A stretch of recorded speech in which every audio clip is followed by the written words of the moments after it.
Welcome to Cut the Loop. I'm your host Manasvi, and today we are going to be talking about an episode from Black Mirror. Black Mirror actually holds a very special place in my heart because I am, shocker, a software engineer by day, and I love how incredibly creative the folks at Black Mirror are. For those of you who aren't familiar with the show, it's a British TV show that takes technology and puts like an extreme spin on it, and then it shows us how the world and the people change because of these technologies. More often than not, the worlds become some sort of dystopias, and the stories are told in such a fascinating way. And if you were here last week, then you probably listened to the Girl from Nowhere episode, or if you chose to listen to the Girl from Nowhere episode. Black Mirror is also similar in how you can actually watch the show. Each episode is a standalone episode, and in this case, it is more standalone than the Girl from Nowhere because there is no nano to follow along from episode to episode. The episodes of Black Mirror introduce new characters every episode, and each episode is also like its own world.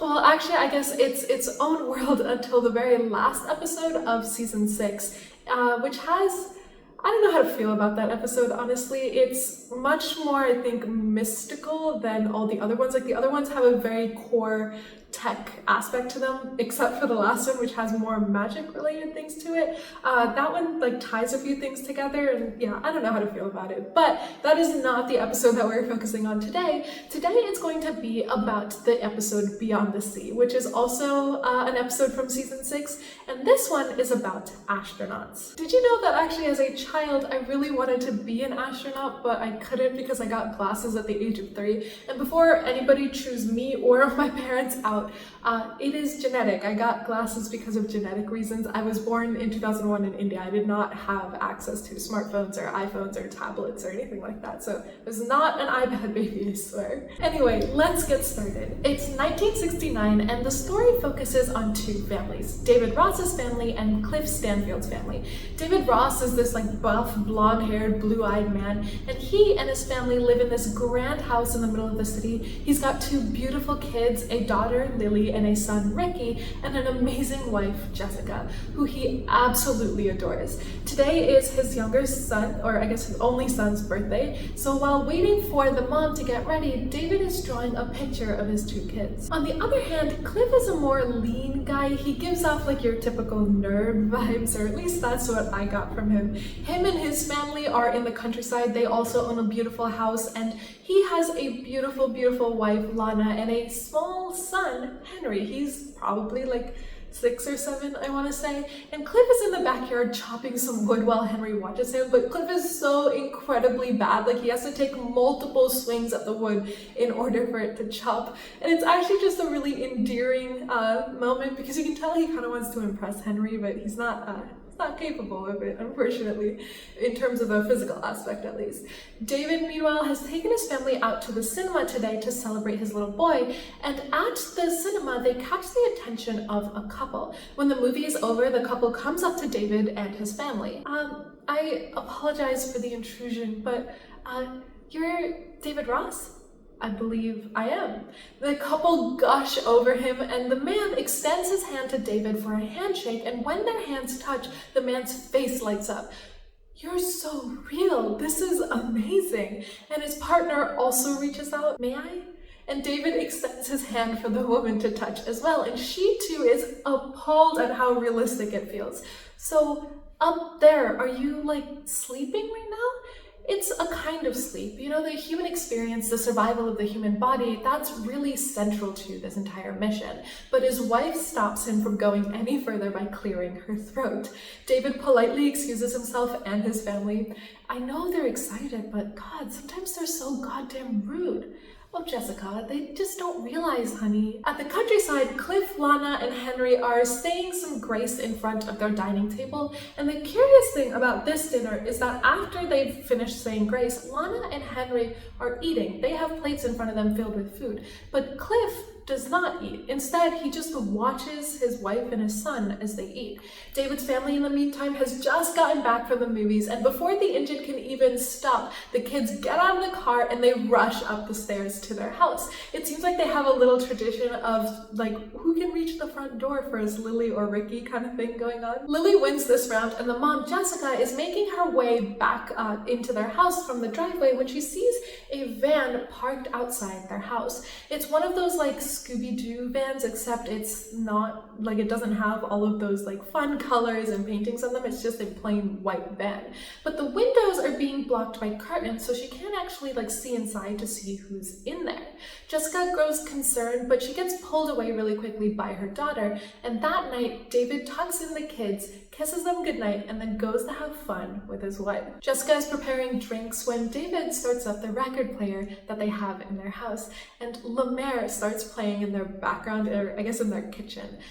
He pulls his wife into a dance, and soon things start to get a little steamy. But a couple minutes later, he gets pulled away when his watch starts beeping.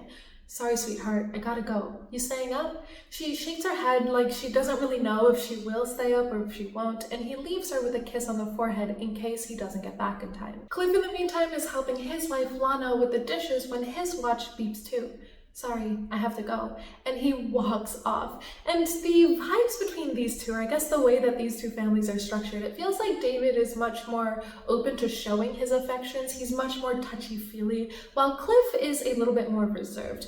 But both Cliff and David head to the back of their houses, get strapped into this metal chair, type in a few numbers on this number pad that they have attached to their chair, lean back, close their eyes, and wake up in a spaceship. They get up off their beds, stretch, get dressed, and head to the main compartment of the ship. So they're both astronauts whose real bodies are up in space, and they have, I guess, replicas of themselves down on Earth. They're probably like just pieces of plastic or maybe metal that they're made out of down on Earth. And so that's why the couple was so intrigued when he felt so human-like, or when David felt so human-like in the cinema. They both have these metal pendants around their necks, and have you guys ever seen like those military necklaces where it'll be like a silver chain with a like rectangular pendant hanging off it? Those are the type of necklaces these guys have. And this is what they use to get back to their artificial bodies down on Earth. In space, the ship is what the two of these men, so Cliff and David, are both taking care of. And this time they got pinged because there's a crack in the solar coating of the ship. David helps Cliff get ready to go out into space and fix the problem, or fix the crack. Cliff takes off his wedding ring, he takes off his watch and his necklace, puts them on a tray that David is holding before getting suited up with David's help. Once David is done helping Cliff get into his suit, he gets out of whatever pod they're in, locks the door, and gives Cliff a thumbs up. Cliff opens up the gate to this pod and he flies out into space and welds the crack, while David makes sure that nothing is going wrong from inside the command center. Cliff comes back after everything is fixed, and David helps him de-suit before realizing that he completely forgot his manners. Oh my god, I didn't ask, how is the new home? Oh, still settling in, but it's good. Way out of the city, which I like. Henry liking the country air? He's quiet, but he'll grow out of it. And Lana, is Cape Ann cosmopolitan enough for her? She's doing good. Really, I only met her once, but she struck me kind of as a social butterfly. I think she likes it here. Cliff is walking away, but David still wants to talk. When's our next physical? Friday? Okay, I will see you Friday then. Have a good week. And the dynamic is really odd because you can tell David wants to keep talking. He wants like a friendly, sociable conversation with Cliff, but Cliff kind of just wants to keep to himself. And Cliff isn't like your normal people pleaser, quiet guy. He just seems like he doesn't want to talk and doesn't really care how you feel about the fact that he doesn't want to talk. They both get back into their beds, push their necklace pendant things into the slots that are on the side of their beds, and they wake up back home. Cliff gets out of his chair and walks into the bedroom to find his wife, Lana, still up reading a book. Hey, still reading? More like I'm just looking at the words, you know? Maybe we should have a little party? A party? Who's gonna drive all the way out here? No, I mean like for the local folks. Say hello, meet the neighbors, something small in the garden. I don't know, Lana. It'll be good for Henry to meet some of the local kids. We'll see. Lana nods before going back to her book. Cliff changes out of his clothes, climbs into bed, turns off the lamp on his side of the bedside, and goes to sleep. Meanwhile, David is woken up from his slumber by sounds and voices coming from downstairs. He grabs a baseball bat and goes to investigate. And when he gets downstairs, there are these 5 people just walking around his living room like they own the place. Get out of my house. Oh, we've met the machine man. What a trip. I'm Kappa, this is Sigma, and that's Epsilon. I don't give a shit. You're in my house. Indeed we are. And another girl comes up asking David if he has all the parts of the male anatomy. But David isn't entertaining these people. All of you leave right now. Now! You're rude not to answer me, you know that? I'm telling you to get out of my house. Gonna bash your friend Kappa's brains in this beautiful room that you have over here? If I have to, I will do that. One of the girls who was drinking wine straight out of the bottle throws the bottle against the wall, and David has had enough. He starts swinging the bat around, but there's too many of them, and he's actually kind of bad at it. He doesn't even land one hit on any of them before they manage to get a rope around his neck and into his mouth. They forcibly lay him down on a countertop and extend his artificial arm and cut it off. All because they wanted to see what his insides look like. And the inside of David's arm is just some metal. He's literally a robot. The man who had cut off David's arm picks up the detached forearm. Oh, right. You don't even bleed. You are nothing natural, my friend. Sigma, give me your hammer. Theta, get his family. David starts struggling at the mention of his family, but there's nothing he can do as the man takes the hammer and takes a swing on his head. And the last words the psycho said were, try to work out where you are. David wakes up back in the spaceship with a splitting headache, but he doesn't have time to worry about that. He shoves his metal pendant back into the slot next to his bedside, and he wakes up back on Earth. But this time he is gagged and tied up. His wife and kids are in the kitchen, and Jessica is on her knees pleading with the intruders. Please, please, not my children. Please, please, just not my children. Then whose children are they, huh? We just want to find out who's a machine and who's not, Miss Bunny. No, none of us. It's just him. It's just David. We're real. We're all real. She holds up her palm where there's a giant cut across it. Blood, real blood, where I got cut. Yeah, I don't doubt that you're real and that your kids are real. Jessica starts smiling, thinking she's finally getting through to them, but the man with the knife gets down to eye level with Jessica. I'm sorry to report that that's immaterial, sugar, because the way the facts run, none of what has occurred in your house with your full knowledge is right in nature. A man sleeps in the sky while his mechanical image walks the earth, and you share a bed with that abomination. You know that none of this is right. How can you defy nature like this? How can it be? Defying nature must have a cost, or what will become of all of us? So yes, you, and yes, your children, and the machine man will watch with his heart screaming 1,000,000 miles above us. David starts screaming hearing this, but he can't do anything because he is tied up. Jessica starts pleading, but her pleas also fall to deaf ears. And that night, David watches helplessly as his entire family gets murdered and his house gets burnt to ashes. At the crack of dawn, Cliff's phone rings in his house. Hello? What? Wait. What the hell are you saying right now? And Cliff looks genuinely destroyed hearing this news. He goes back to the spaceship for his partner, and he finds David in their plant room on his knees, sobbing. He tries to reach out, but when David yells at him to just leave him alone, Cliff heads back home. Back at home, Lana is sitting on their dining room table reading the newspaper article about David's family. It's on the front page, Earth replica astronaut's family slain. They spoke to ground control, Lana. Holland says to just leave him be, that he'll be in shock for a while. Sons of bitches that did this walked into the station and gave themselves up. Some sort of hippie cult or something. The board says that if we need protection, we can have it, but we're a long way from California. And Lana is flabbergasted. I keep thinking about them, of Jessica, those kids. I can't even imagine. Bastards even destroyed his replica, set it on fire. That means the whole time that I'm down here, he's just up there all alone. 2 years down in the mission and another 4 to go. can't they just make him another replica? They made these while we were down on Earth still, so it's just not possible now. Even if they could, what does he have left down here? Friday arrives and it's time for the physical. Both Cliff and David start with sit-ups, then after checking the light absorption in this plant room thing they have going, I'm guessing, or maybe it was oxygen, I'm not sure, because immediately right after they start running on the treadmill with oxygen masks on their face, and through it all, David is silent. This is very different from the David that we saw in the beginning, who just wanted to get a couple words out of Cliff. A few hours later, Cliff is back home picking up his mail, and in his mail is the newspaper. On the front page is the news on David Ross's family. It's about their funeral. And at the bottom right of the page is the forking cult leader who says, "We protected natural order." Back at the space station, David is still in mourning. His beard is all like grown out, and he's watching his family's funeral on the little TV that they have. Sorry, my mom called, so I had to pick up. Anyway, David is in the space station with this long beard, watching his family's funeral on the little like TV, the black and white TV they have on board. And when that's over, he eats this very unappetizing looking like meal that they have on board. It's like brown goop. That's all it is.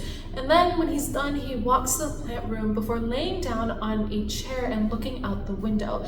A light passes by their window and he squints his eyes, but he doesn't stop staring. And as his face gets lit up by what I'm assuming is some sort of sunlight, maybe, I hope, he seems to have come to some sort of enlightenment. Back on Earth, Cliff is teaching his son how to spear fish in a lake or like a little river that they have behind their house. So Cliff's house is located in the countryside, and so in their backyard they have this just gigantic expansion of woods, and in that woody area is like a whole bunch of course, trees, right? What else would you expect to find in the forest? But they also seem to have like lakes and little like openings in the woods sometimes with really beautiful views and things like that. So this is where Henry and Cliff are spending their time bonding, and it looks like Henry is genuinely having a lot of fun spending time with his father. And in the middle of their fishing session, Cliff's watch goes off. He rushes to the spaceship, and when he wakes up, it's red all around him. Alarms are blaring as Cliff makes his way through the ship, and he finds David locked in the room that they usually use to put on their suits, the one that you can open from inside the pod to kind of, float out into space. Cliff quickly unlocks the door to see a very dazed David standing there. Everything okay? Sure. Yeah, of course, Cliff, just looking some things over. And David walks out, leaving a very confused Cliff behind. Cliff goes to talk to his wife about this incident, and Lana is just trying to calm him down. You don't know that he was going to throw himself out. I don't know, Lana. I mean, if you were to do something, I'm still up there. That's a two-man ship. It relies on both of us. If there was some sort of like computer malfunction or some sort of technical issues, that is me dead too. Don't say that, Cliff. Lana, we have to think about this. The man is lost. I can't reach him and I don't know what to do.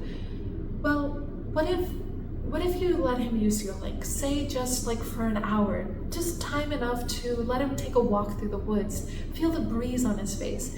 By link, she means that like little metal pendant so that he can come down onto Earth using Cliff's replica instead. But Cliff is a little hesitant, like it would be odd for her and Henry, and he's not even sure if Dave would be open to something like that. But the two of them decide that Henry doesn't have to know, and that Cliff will just be kind and ask. What does he really have to lose, right?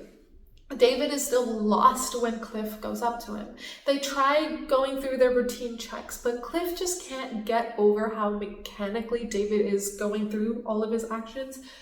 Listen, David, I was talking to Lana and we both feel that you could just use a little break. How do you feel about using my link? Just for a little while, just breathe some air, The house is a long way from anywhere. It's real private. There's a forest out back, a couple streams for fishing. It's a good place. Would you like that? David looks at him with such shock in his eyes. I think I'd like that very much. Cliff goes back to his wife to update her, and before they know it, it's time for Cliff to leave and David to take his place.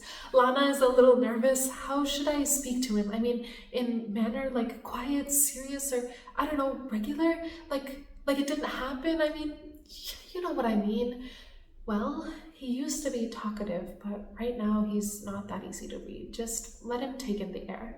Cliff heads back up, helps David, who is breathing really heavily, into his bed and scans his pendant.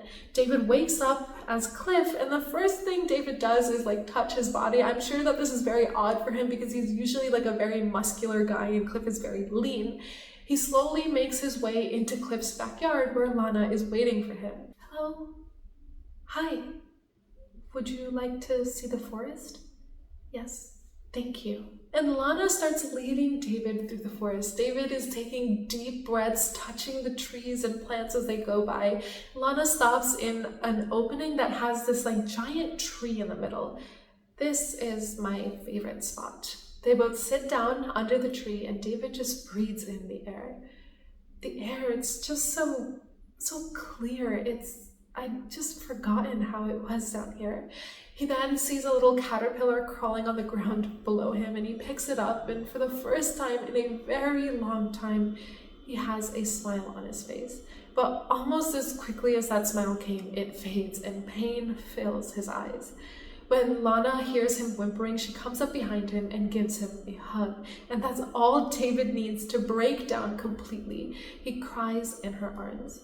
They head back to the house, and a couple yards away, David stops and just, frames the house, but he does it in that directorial way where he's looking through his rectangular shaped fingers.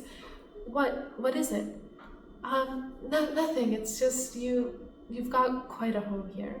The two of them laugh and they walk back to the house together, and meanwhile, Henry is watching the two of them from his bedroom window. Cliff, in the meantime, is bored out of his mind in the station. He walks around for a bit, does a bit of light reading, plays with the chairs for a little bit, and finally he hears sounds coming from his room. David is back, so he rushes over, and David wordlessly steps out of the room, comes up to Cliff, and holds his hand out. Your place is beautiful. Thank you. I'm glad you enjoyed it. Well, I best be, of course, I'll see you Friday. See you then.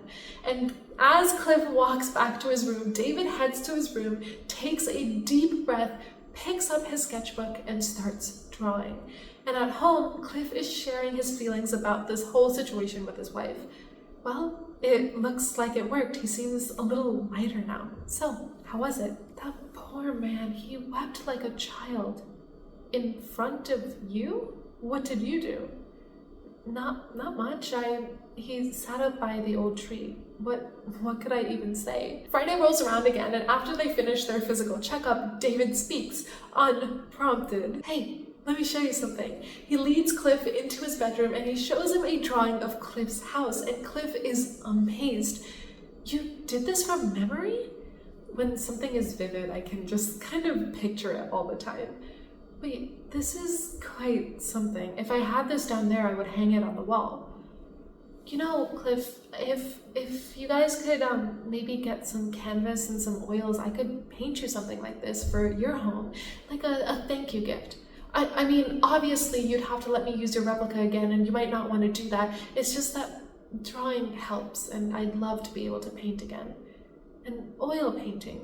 I mean, how long would an oil painting take? Well, a little while, obviously. Look, I understand I shouldn't ask. It's really just not even fair. I'm sorry. No, let me think it over, okay? Okay. And down on Earth, Cliff brings this up with Lana. 1 hour, once a week, while I'm doing my physicals, he can set his things up in the barn over there, and he has this list of things that he'd need, canvas, fancy paints, and whatnot. Clearly, it has been on his mind, so what do you say? Lana agrees, and the next thing she knows, she's welcoming David into their barn. David is looking around at all the materials. Everything you need in here? I think we got the whole list. Looks like it. Thank you so much. Lana starts walking away when David catches sight of the book that she's holding. How do you find that? Valley of the Dolls? Oh, I can't say that I'm crazy about it. I mean, it's fun, but my goodness, it's trashy. A guilty pleasure. Do you like sci-fi? Can't say that I've ever read it. There aren't many books in the house. Cliff doesn't really read. I'll think of a few recommendations for you, Lana. Thank you, I'd like that. And as she walks away, she hears music coming from the barn, and she stops and smiles as she breathes in the air and looks up at the sky. David immerses himself in the painting, and that's how the next few weeks go by. Every Friday for an hour, Cliff lets David borrow his replica to paint his house while Cliff gets his physicals done up there. And during this time, Lana slowly starts growing more and more interested in watching David paint. One day while she's watching him, David strikes up a conversation. Have you done much painting? Not really, since kindergarten. David holds out his brush. Here. Oh, no, I can't. I would just make a mess of it all. It's fine if you make a mess. I can just paint right over it. She takes the paintbrush and David provides a little direction. Why don't you just try to add like a little over here to the tree there? Don't be afraid. Just a light stroke. Lana tries a light stroke, but it doesn't exactly work. Okay, well, that's a blob. It's fine, Lana. Here, just move the brush through it. And David grabs Lana's hand and he guides her through the movement. But before Lana can try her hand at any more painting techniques, Henry's voice comes through. Mom! She leaves and David watches her go with a smile on his face. An hour later, David and Cliff switch back and David goes into his room to start a new drawing. One of Lana this time. Cliff, meanwhile, is back at his home, loving how the painting is coming along. And the next time they switch, David is trying to mix some of this like old paint that he has to form, I don't know, maybe he's trying to form a new color, maybe he's just trying to mix paint, I don't really know. But the paint is too darn hard for him to actually mix anything. David heads over to the main house where Lana is sitting on their dining room table reading a book. Do you have any linseed oil? I've run out. Linseed oil? Yeah, it like thins paint without like mussing up the colors and things like that. Lana looks through their pantry and pulls out a can of oil. Wesson oil of any use to you? Nah, that won't do it. Is there like a hardware store or something in town? There's Mitchell's, they'll probably be open. You think Cliff would mind if we take his car? The two take the car down some country roads, and these are some really beautiful country roads down to Mitchell's. Lana gets the linseed oil while David waits near the car, but David's attention at this point is on this bookstore that's across the street. Hey, I want to check out the bookstore for a moment. You want to come? Lana puts the oil in the back seat of the car and brings out a hat. David looks at the hat confused. Cliff normally wears it out. So David puts it on and they head to the bookstore together. David pulls out a book for Lana, his recommendation, and they go to get it checked out by this really sweet old lady by the cash register, and she recognizes Cliff. I'm sorry, I just have to ask, are you Cliff Stanfield? Yes. I thought it was you. Well, not you, but your, what do you call it? Replica? Replica, right. The things they can do these days. You must be Mrs. Stanfield. Heard that both of you moved into the old Watson place. How you finding it? Well, I mean, it's truly wonderful. Oh, it's so beautiful up that way. Great place for a family. I was so sorry to hear about what happened to your co-pilot, Mr. Ross. His whole family, it was just such a terrible thing. How is he doing? And David's smile falls. He's holding up. Lana pulls them away from the conversation, and once they get into the car, David is on the verge of tears again. Lana puts a hand of comfort on his shoulder, and David holds it to ground himself. An hour later, David and Cliff switch places again, and David, once in his room, goes back to drawing Lana. On Earth, later that night, Lana is reading the book that she bought with David, when all of a sudden, she stops and runs her finger across the spine of the book. She then looks at Cliff, who is asleep next to her, sighs, and puts her book on the nightstand, and then turns off her own light. Next Friday, Lana is reading in the barn as David is painting when he calls her over. And Lana is shocked because he had painted a little blob person-like thing on the porch of their house. Is that you added me? You don't mind, do you? No, not at all. I'm so flattered. David goes to the record player that he had set up in their barn and he starts playing La Mer. He pulls Lana into a dance and the two of them make googly eyes at each other the entire time while they're dancing. And then things start to take a steamy turn. They're both getting into it, but then Lana snaps out of whatever trance she was in and runs away towards the house. Henry was outside the barn watching as his mother ran away, and David follows after Lana and he finds her in the kitchen. Lana, it's okay. No, it's not. I've given you the wrong idea. And David doesn't seem to hear what she's saying. Instead, he comes up behind her, moves her hair out of the way, and starts kissing her neck. He won't know. Lana again takes a bit of time to snap out of it, but she pushes him away again. Stop it! Hey, you want this. And he approaches her again, but Lana is really not having it this time. She shoves him off of her. Get away from me. You come here, you confuse me, you pick out gifts, you mess with my head, work your way into my home, wearing my husband like a suit. But this is not your home, and you are not my husband. That man is no match for you, Lana.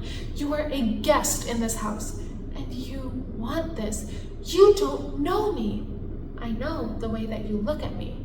At you? And the man has the audacity to be confused, but I guess that he gets enlightened somehow and he leaves to go back to the barn. But inside the barn stands Henry with his hand marked in paint, and David's oil painting is a mess where he had initially put the blob of Lana. David walks towards Henry, and we don't know what he did to Henry just yet, but Henry comes running into the house and goes into his room. Lana is now deeply concerned, goes up to David and tells him that it's time for him to leave. He walks away, and when David wakes up again in the ship, Cliff can sense that something is off. Everything okay? All fine. And David walks away. When Cliff is back, Lana and Cliff get into a little fight. David says that Henry wrecked his painting. He hit him, Cliff. He gave him a little smack upside the head, Lana, which as far as Henry knows was from you. Nothing that I haven't done 100 times myself, Lana. You know that Henry can be a terror. Remember when he burned a hole in our car seat? I wailed on him plenty in this very room. That boy needs keeping in line. Look, David just wants to finish the painting. That goddamn painting! I know. Let's just let him finish that painting, okay? That'll be 1-2 visits tops, and then I'll come up with something, an excuse, okay? And Lana reluctantly agrees. Next Friday, David comes back to see that Lana is leaving the house. Lana, listen, your things are set up in the barn. I'm taking Henry to the pool. And she walks out on him. David goes back to the barn and gets to work fixing the painting. And up in space, absolutely nothing is going right for Cliff. The thread mills that they usually run on are not working for whatever reason, so Cliff is bored out of his goddamn mind. He sees the flap to David's room open, so he invites himself in. The walls to the bedroom have pictures of Jessica, Lily, and Ricky, and they're beautifully painted. Cliff sits down in David's room and he sees some of the pages that David has torn out of his sketchbook and folded. Cliff opens them up, and to his horror, it's drawings of Lana. Not just, innocent self-portraits, but also ones of her fully nude. Cliff is angry as hell, and he sends an alert down to David, and when David gets back, he throws the drawings in David's face. You gonna explain that? It's just a drawing, just a stupid, like a fantasy. Maybe I will bust your jaw. You want a busted jaw? I'm sorry, it's not what. Cliff pushes David to the wall by his collar. My wife, you forking creep, my wife, mine. It's pure fantasy. I got mixed up, Cliff. Oh, you got mixed up? It's just that she's so beautiful. And that was the wrong thing to say because Cliff punches him in the face. David crumbles down to the floor, nursing his jaw, and after a few seconds, he looks up. Why can't you see that I don't have anything? I've got nothing. You have no idea what it's like to be me. Everything I had, gone, just destroyed. You don't know. You have it all and you don't even care. I care plenty. Your wife is a lonely woman, Cliff. She's all alone there, unappreciated, unsatisfied, untouched. I will put you through the goddamn wall. You don't know what you've got, Cliff. I know damn well what I've got. Do you? Meanwhile, Lana and Henry's outing is done. Their pool outing is done, but instead of heading home, they're just sitting in the middle of the road. And once the hour is done, Lana starts up the car and heads home only to find Cliff waiting for her outside. Henry, go inside. Yes, sir. Henry heads inside and Lana follows a very angry Cliff into the barn. Cliff takes David's painting and starts smashing it up against the pillar. Cliff, what's wrong? Tell me what's going on. You and him, what's going on? What did you do? Did you pose for him? No, I didn't pose for him. Show him your body? Of course not. Did he touch you? No. Did you take him to our bed? Absolutely not. Tell me what happened, Lana. Nothing, I swear. He drew you naked in his quarters up there on board. He draws from memory. He has seen nothing, Cliff. He gets all up in her face, demanding the truth, and Lana denies it all. I swear on my life, on Henry's life, nothing happened. But he wanted it to. Yes. And you still let him come down here? You knew I didn't want him here anymore. You never said that. I told you that he hit our son and you did not listen. You didn't listen. He said that I don't touch you. How does he know that? I would never say anything like that to anyone, Cliff. So then how did he know? He thinks that you're lonely. All the time that you're here, Cliff, I'm lonely. We came here for you. You brought me here, put me in this house, and now I just walk room to room, and you walk room to room, but you're a shadow, and I'm here. I'm real. So no, he didn't touch me, but I wish he did. For a moment, it felt like I had my husband back, and he saw that I was real. I want that. And I wish that he did too. Lana's outburst seems to have knocked some sort of sense into Cliff because he comes up to her, hugs her, and apologizes. The next Friday, the two of them see each other, so Cliff and David finish up their physical on Friday again, and David comes up to him. Hey, listen, I just wanted to apologize. I overstepped the mark, and I apologize. Nothing happened with Lana. I know, she wasn't interested. Listen, I know that you don't want me going there anymore. It's just that Cliff rolls his eyes and tries walking away, but David catches him by his arms. I'd just like to apologize to her in person. I owe her an apology too. Could I at least say goodbye to her? I want to say goodbye. That's not going to happen. You know what she told me? That your visits offend her, that you offend her. The thought of you returning makes her want to vomit. She says that you're a snake, a con man, the worst kind, the arrogant kind. She won't have you anywhere near her. She's mine. For all time, she is mine. Every day, every night, in every way. You will not see or speak to her ever again. And Cliff leaves. David uses his time to clean himself up. He finally shaves off his really, really long beard before stepping into Cliff's room where Cliff's unconscious body lies. Back on Earth, Cliff's watch goes off because of an emergency, and he goes back to the ship where David tells him that there's a small impact that caused this cooling tube or something to take a hit. So Cliff does his thing. David helps Cliff get ready to go out into space and fix the crack. Cliff takes off his wedding ring, watch, and necklace, puts them on the tray that David is holding before getting suited up with David's help. Once David is done helping Cliff, he gets out of whatever pod they're in, locks a door, and Cliff gives David a thumbs up before he flies out into space. He goes out to Coolant 4, but he is confused. Hey, I'm at Coolant 4, no visible signs of damage. David, you sure that it's Coolant 4? David?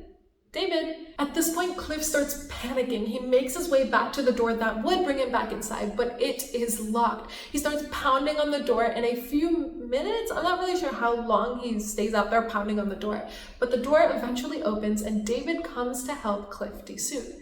Where the hell were you? Bathroom? The bathroom? Coolant 4 was fine. Goddamn system's sending out some false reports. Gotta get that to Mackenzie. This is just not acceptable. And he's saying this while he puts on his watch, his wedding ring, but his necklace is gone. Where's my tag? My tag, David. David pulls out Cliff's tag from his pocket.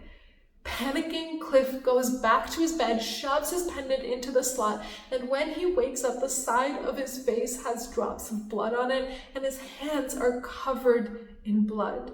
He steps out of his chair room thing only to see blood marks all over the wall, but it's not like splattered blood marks. Instead, they're like ones that would usually form if you had had this bloodied person held up against the wall and you were like dragging them across it, those are the kinds of marks that were left behind. The deeper into his house Cliff goes, the more bloody things are getting, and in his kitchen he finds his entire family laying in a pool of blood. Cliff heads back to the ship where David is waiting for him at this table looking like, I don't even know how to describe it. He's not looking guilty, that much is for sure. And he kicks the only other chair that is available at this table and he motions to it, basically gesturing for Cliff to sit down. Because at the end of it all, they are both stuck in the vast emptiness of space for 4 more years. And that is the end. This episode, when I first watched it, I had no words. I was bawling. Like, I don't even know who is worse. The extremist group in the beginning that killed David's whole family, or David who took advantage of the kindness of Cliff and his family. And what makes this all so much worse, in my opinion, is that like, I don't even think they can kill the other person up in space, because it would be the same as killing yourself, right? This mission requires 2 people on board, and even if it didn't, like, you would lose your freaking mind if you had to stay up there all by yourself for 4 years with not even a single bit of human interaction. I know you would go mad. And this is like one of the reasons I love this show so much, because it's not just like, oh, like all tech is really bad. It's more like, wow, like this tech caused a reaction like this in us, like in people. Like, who would have thought that having like a replica of a person when they're up in space down on Earth would cause this much of an impact on people's lives, right? Like, I don't know, like when you initially look at it on ground level, like it's fine. Like, I think it's great that astronauts can still spend time with their families while they're still up in space doing their work. But no, like not everyone's gonna look at it that way, and that's like, the sad part is that you can't even, like, there's no way you can say that this won't happen, because this is something that for sure would happen in society, I'm sure, if we created these like plastic robot-like replicas of people at some point. Anyway, let me know your thoughts down in the comments. If there is another episode of Black Mirror that you really want me to cover, comment it down below and I will get it out for you at some point. I will see you next time. Bye!